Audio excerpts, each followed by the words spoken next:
Ma cruelle belle-mère m'a ordonné de nettoyer le sol 2 jours avant l'anniversaire de mes jumeaux. J'ai refusé, en colère, elle a pris le biberon de mes jumeaux et a poussé le chariot contre le mur, avant de fermer la porte à clé. Les jumeaux pleuraient bruyamment lorsque mon mari est arrivé et a immédiatement ouvert la porte. Sous le coup de la colère, j'ai préparé ma vengeance. Dès le lendemain, j'ai découvert une surprise choquante qui allait tout changer. Je m'appelle Julia et je suis une enseignante de 32 ans vivant à Chicago, dans l'Illinois. J'avais l'intention de partager mon histoire, non seulement pour moi, mais aussi pour mettre en garde les personnes qui pourraient se retrouver dans une situation similaire. Mon parcours est rempli d'amour, de trahison et de lutte pour la justice, et tout a commencé par le genre d'espoir que l'on ressent lorsqu'on tombe amoureux. Ethan et moi nous sommes rencontrés par l'intermédiaire de nos mères, qui étaient amies depuis des années. Elles se remémoraient souvent leurs jeunes années, et lorsqu'elles ont découvert que nous étions tous deux célibataires, elles y ont vu l'occasion de jouer les entremetteuses. Je me souviens de la première fois où Ethan et moi nous sommes rencontrés dans un café.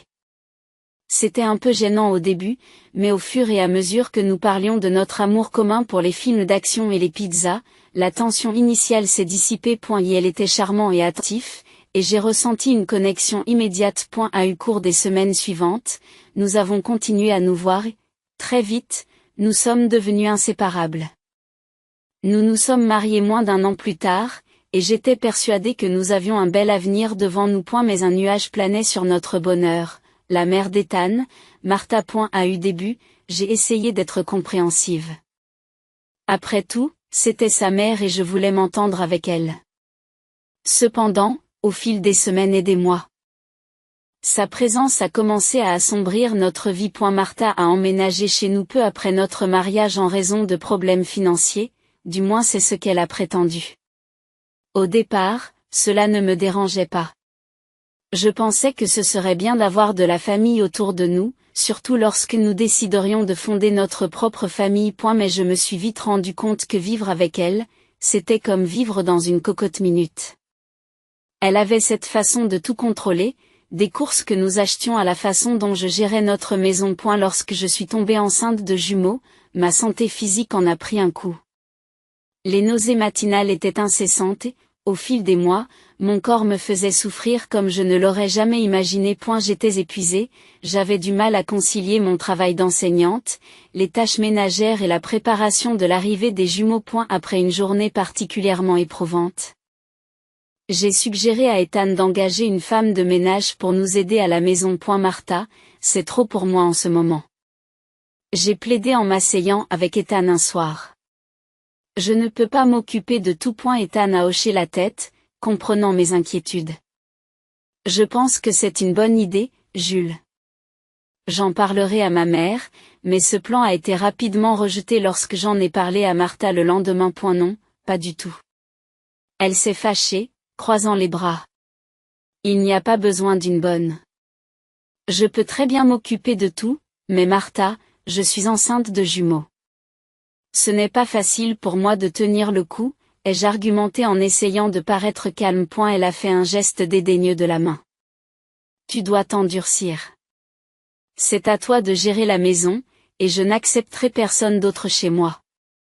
Cette conversation m'a laissé un sentiment d'impuissance et de défaite. J'avais espéré un soutien, mais au lieu de cela, j'avais l'impression d'être une servante dans ma propre maison. Les jours se sont transformés en semaines, et je me suis sentie de plus en plus frustrée par les exigences de Martha.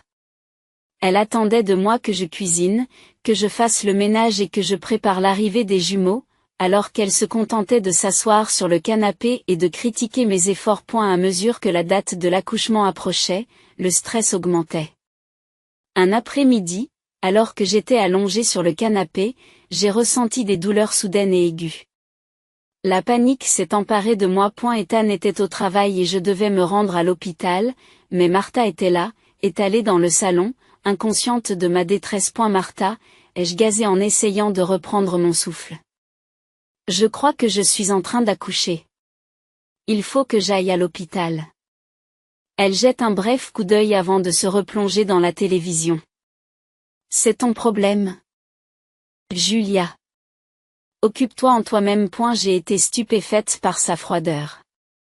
Le désespoir m'a envahi et j'ai saisi mon téléphone pour appeler Ethan. S'il te plaît, j'ai besoin de toi. Je crois que les bébés arrivent. Sa voix était empreinte d'inquiétude. J'arrive, Julia.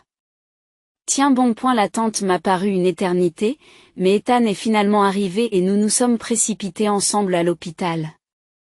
L'accouchement a été intense, et après ce qui m'a semblé être des heures, j'ai enfin entendu les cris de mes jumeaux, un garçon et une fille. Le visage d'Ethan s'est illuminé de joie lorsqu'il les a tenus pour la première fois, mais mon cœur était lourd. Et la réalité de notre situation de vie s'imposait à moi.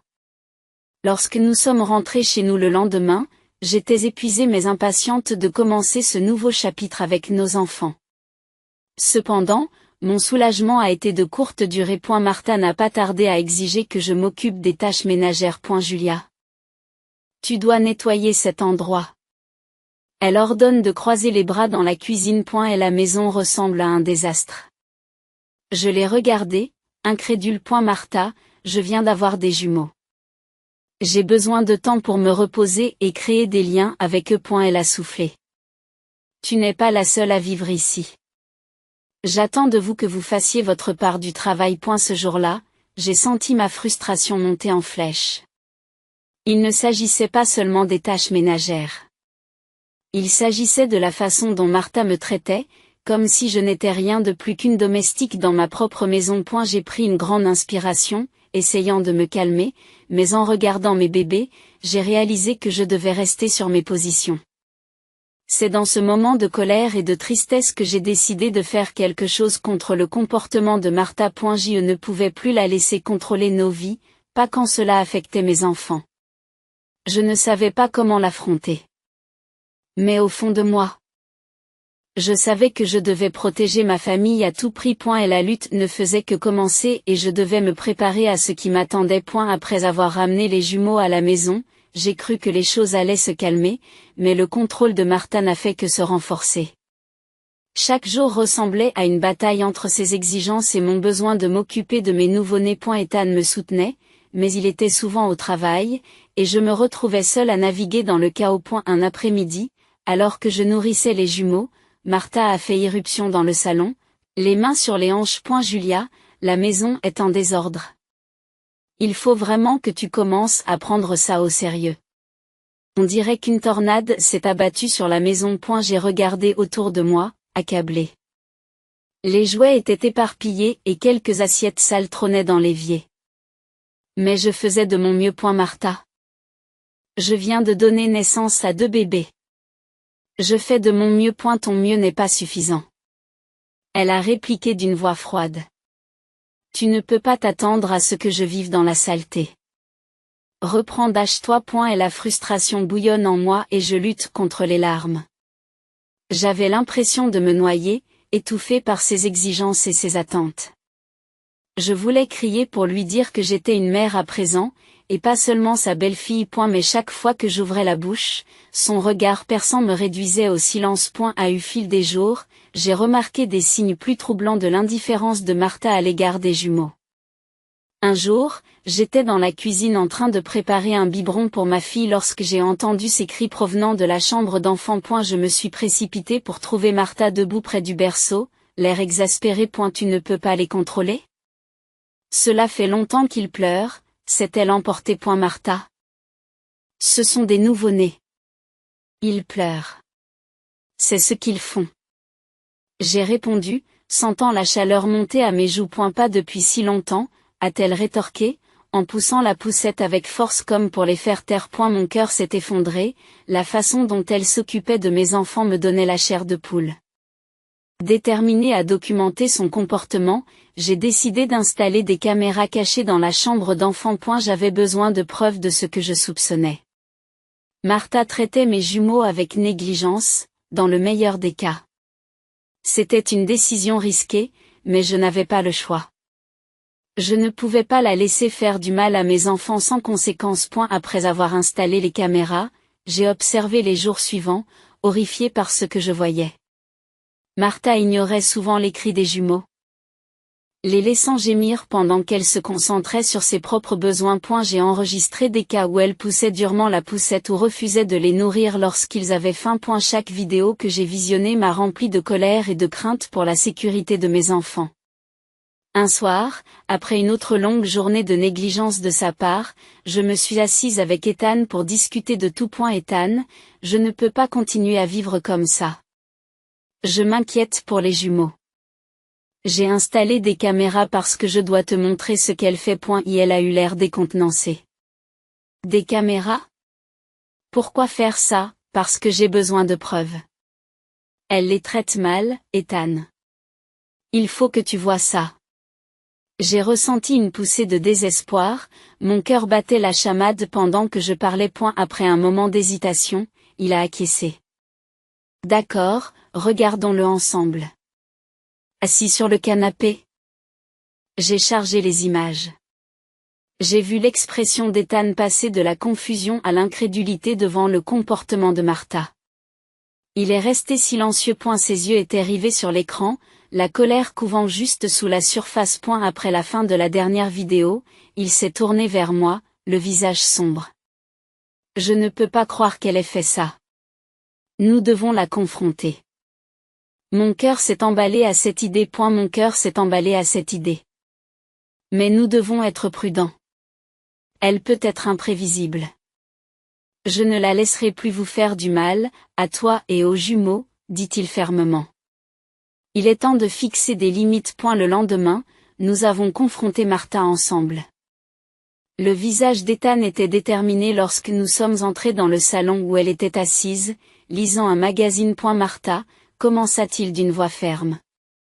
Nous devons parler de votre comportement envers Julia et les jumeaux. Ses yeux se sont rétrécis. Ses yeux se rétrécissent. De quoi s'agit-il?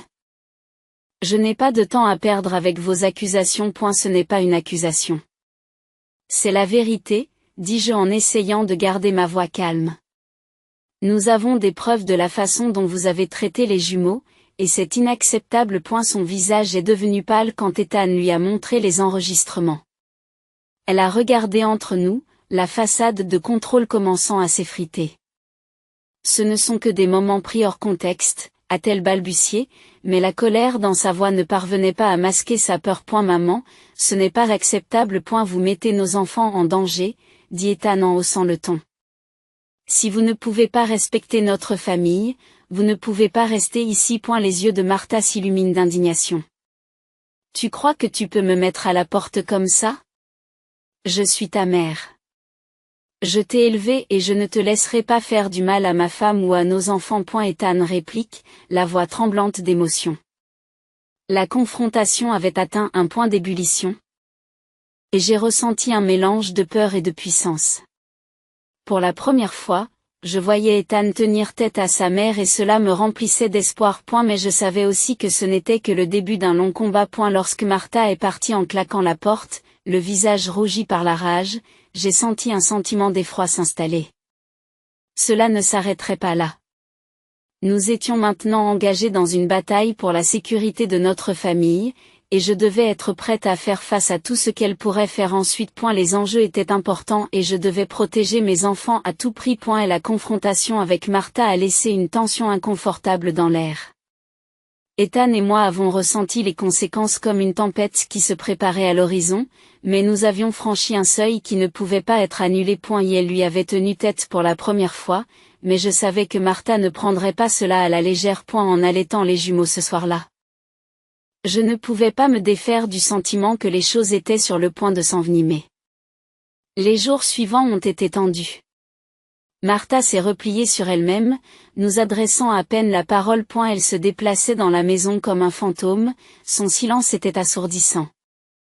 Je m'attendais à ce qu'elle s'emporte, mais au lieu de cela, elle semblait couver de rancœur. C'était déconcertant, et je me suis retrouvée à bout de nerfs, vérifiant constamment les caméras de la chambre d'enfant pour voir s'il y avait des signes de négligence de sa part. Un après-midi, j'étais assise sur le canapé avec les jumeaux quand j'ai entendu la porte d'entrée se refermer. J'ai levé les yeux pour voir Ethan entrer, le visage rouge. Je viens d'avoir ma mère au téléphone, dit-il, la voix serrée. Qu'est-ce qu'elle voulait? J'ai demandé, sentant un nœud se former dans mon estomac. Elle prétend que nous essayons de l'éloigner de ses petits-enfants, a-t-il répondu. La mâchoire serrée. Elle dit qu'elle va dire à tout le monde que nous ne sommes pas des parents convenables. Mon cœur s'est emballé. Mon cœur s'est emballé, elle est sérieuse? Elle n'a pas le droit de dire ça. Nous avons la preuve de sa négligence. Je sais, dit Ethan en se passant une main dans les cheveux. Mais je crains qu'elle n'aille jusqu'à l'extrême pour prouver ce qu'elle avance. Nous devons être prudents. J'ai acquiescé, sentant le poids de notre situation peser sur moi. J'avais espéré que le fait de l'affronter nous permettrait de trouver une solution, mais cela n'avait fait qu'attiser sa colère. Cette nuit-là, allongée dans mon lit, je n'arrivais pas à dormir. Mon esprit était agité par des pensées sur ce que Martha pourrait faire ensuite. J'avais entendu des histoires sur la façon dont les membres toxiques d'une famille pouvaient monter les autres contre les leurs, et je ne voulais pas de cela pour mes enfants. Ils méritaient de grandir dans un environnement aimant. À l'abri de la peur et de la manipulation. Le lendemain matin, au lever du soleil, j'ai décidé de prendre des mesures proactives pour protéger ma famille. J'ai commencé à tout documenter, le comportement de Martha, ses commentaires et les cas de négligence filmés par les caméras. J'ai créé un journal détaillé, notant les dates et les heures, ainsi que les preuves vidéo. Je savais qu'en cas de bataille juridique, je devais être prête. Plus tard dans la journée, alors que les jumeaux faisaient la sieste, j'ai contacté un avocat spécialisé en droit de la famille que j'avais trouvé en ligne. Mon cœur battait la chamade tandis que j'expliquais la situation, à la fois confiante et terrifiée. J'ai besoin de connaître les options qui s'offrent à moi, ai-je dit. La voix tremblante. Je ne peux pas la laisser faire du mal à mes enfants. L'avocate m'a écouté attentivement. Il semble que vous ayez de bonnes raisons de vous inquiéter du comportement de votre belle-mère. Avec les preuves que vous avez rassemblées, vous pourriez éventuellement demander une ordonnance restrictive ou engager d'autres actions en justice si nécessaire. J'ai senti un mélange de soulagement et de crainte m'envahir. Et si elle prend des mesures de rétorsion? Ai-je demandé. Nous pouvons vous aider dans ce cas, m'a assuré l'avocat. Vous avez des droits en tant que parent et il est important de protéger vos enfants. Après notre appel, j'ai ressenti un regain de détermination. Je n'allais pas laisser Martha contrôler nos vies plus longtemps. Ce soir-là, Ethan et moi nous sommes assis à nouveau pour discuter des conseils de l'avocat. Julia, tu as fait tout ce qu'il fallait? A-t-il dit en m'entourant de son bras tandis que je tenais les jumeaux. Si c'est ce qu'il faut pour assurer la sécurité de notre famille, nous devons aller de l'avant. J'ai acquiescé, reconnaissante de son soutien. Je veux juste m'assurer qu'ils sont en sécurité. Je ne peux pas supporter l'idée qu'elle essaie de nous les enlever. Et la semaine suivante, nous avons déposé une demande d'ordonnance restrictive contre Martha, détaillant sa négligence et la violence psychologique que nous avions subie. La procédure était éprouvante, mais je me sentais soulagée à chaque étape. J'y reprenais le contrôle de ma vie et de ma famille. Cependant, alors que je pensais que les choses ne pouvaient pas être plus compliquées, j'ai reçu un appel de l'avocat. Julia, nous devons nous préparer à une audience. Votre belle-mère conteste l'ordonnance de protection, m'a-t-il dit, la voix grave. Qu'est-ce que cela signifie? J'ai senti le monde basculer sur son axe. Cela signifie que Martha va probablement essayer de se défendre au tribunal, et nous devons être prêts à présenter vos preuves de manière convaincante. Ce ne sera pas facile, mais vous avez un dossier solide, me rassura-t-il. Ethan et moi avons échangé des regards inquiets. L'idée d'affronter Martha au tribunal me paraissait décourageante, mais j'étais déterminée à protéger mes enfants. Le jour de l'audience approchant, j'ai passé chaque instant à me préparer, à rassembler des preuves et à me préparer mentalement à la bataille qui m'attendait. Les enjeux étaient importants et je savais qu'il ne s'agissait pas seulement d'une question juridique. Il s'agissait de s'opposer au contrôle familial toxique et de protéger ceux que j'aimais. En serrant mes jumeaux contre moi, j'ai juré de me battre pour leur avenir. Quel qu'en soit le prix. Le combat était loin d'être terminé et j'étais prête à affronter la suite des événements. Le jour de l'audience est arrivé, et j'ai ressenti un mélange de crainte et de détermination lorsqu'Ethan et moi sommes entrés dans le palais de justice. L'air était chargé de tension et mon cœur battait la chamade. J'y m'étais préparé du mieux que je pouvais, mais affronter Martha dans une salle d'audience me donnait l'impression de me jeter dans la gueule du loup. Nous avons pris place, et je sentais le poids du monde sur mes épaules. Ethan m'a serré la main, sa chaleur m'aidant à me concentrer sur la tâche qui m'attendait. La salle bourdonnait de bavardage en attendant le début de la séance, et je jetai un coup d'œil autour de moi, apercevant Martha à l'autre bout de la pièce. Elle avait l'air différente, plus équilibrée que je ne l'avais jamais vue. Son visage était un masque de détermination. Le juge est entré et la salle est devenue silencieuse. J'ai senti mon cœur battre la chamade lorsque nous nous sommes levés pour présenter notre dossier. Je n'avais jamais été dans une salle d'audience auparavant, et les formalités me faisaient me sentir petite. Mais j'étais déterminée à ne pas reculer. L'avocat nous a guidés tout au long de la procédure et j'ai essayé de calmer ma respiration. Lorsque ce fut mon tour de parler, je me suis levée, les mains légèrement tremblantes. Votre honneur, je suis ici aujourd'hui parce que je dois protéger mes enfants de la négligence et de la violence psychologique de leur grand-mère, commençai-je, la voix ferme malgré ma nervosité. J'ai parlé du comportement de Martha, en détaillant les incidents que j'avais documentés. J'ai expliqué comment ces actions m'affectaient, moi mais aussi les jumeaux, en insistant sur leur sécurité et leur bien-être. Une fois que j'ai eu terminé, mon avocat a présenté la vidéo. J'ai regardé les images de Martha ignorant les cris des jumeaux et les traitant avec indifférence. Chaque séquence était un rappel douloureux de ce que nous avions enduré, mais elle témoignait aussi de ma détermination. Je pouvais voir l'expression du juge changer au fur et à mesure qu'il absorbait l'épreuve. Puis ce fut le tour de Martha. Elle s'est levée et a tenté de se présenter comme la victime, affirmant que j'exagérais et que j'étais une mère inapte. Ses paroles dégoulinaient de venin et je sentais la colère bouillir en moi. Votre honneur, je me suis interposée, retrouvant ma voix.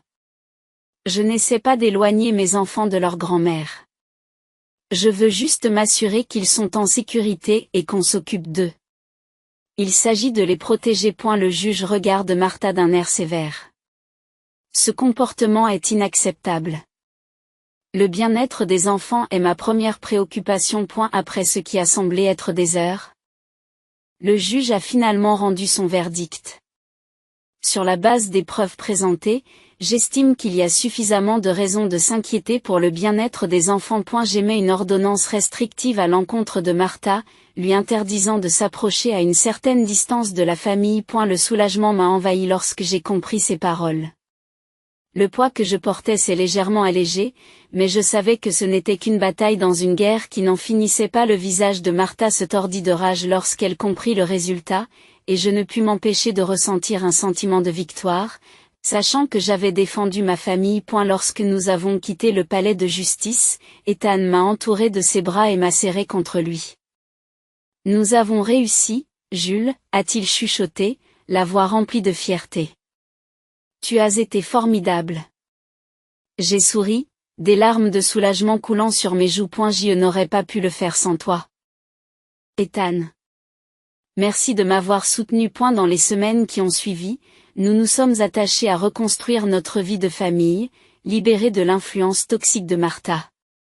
J'ai appris à fixer des limites, à faire passer mes enfants en premier et à faire confiance à mon instinct de mère. Les jumeaux se sont épanouis dans l'environnement paisible que nous avons créé, et j'ai trouvé de la joie dans les petits moments, chaque coup, chaque gloussement, et chaque étape importante a été ressentie comme une victoire. Bien que Martha ait essayé de me tendre la main, j'ai maintenu mes limites.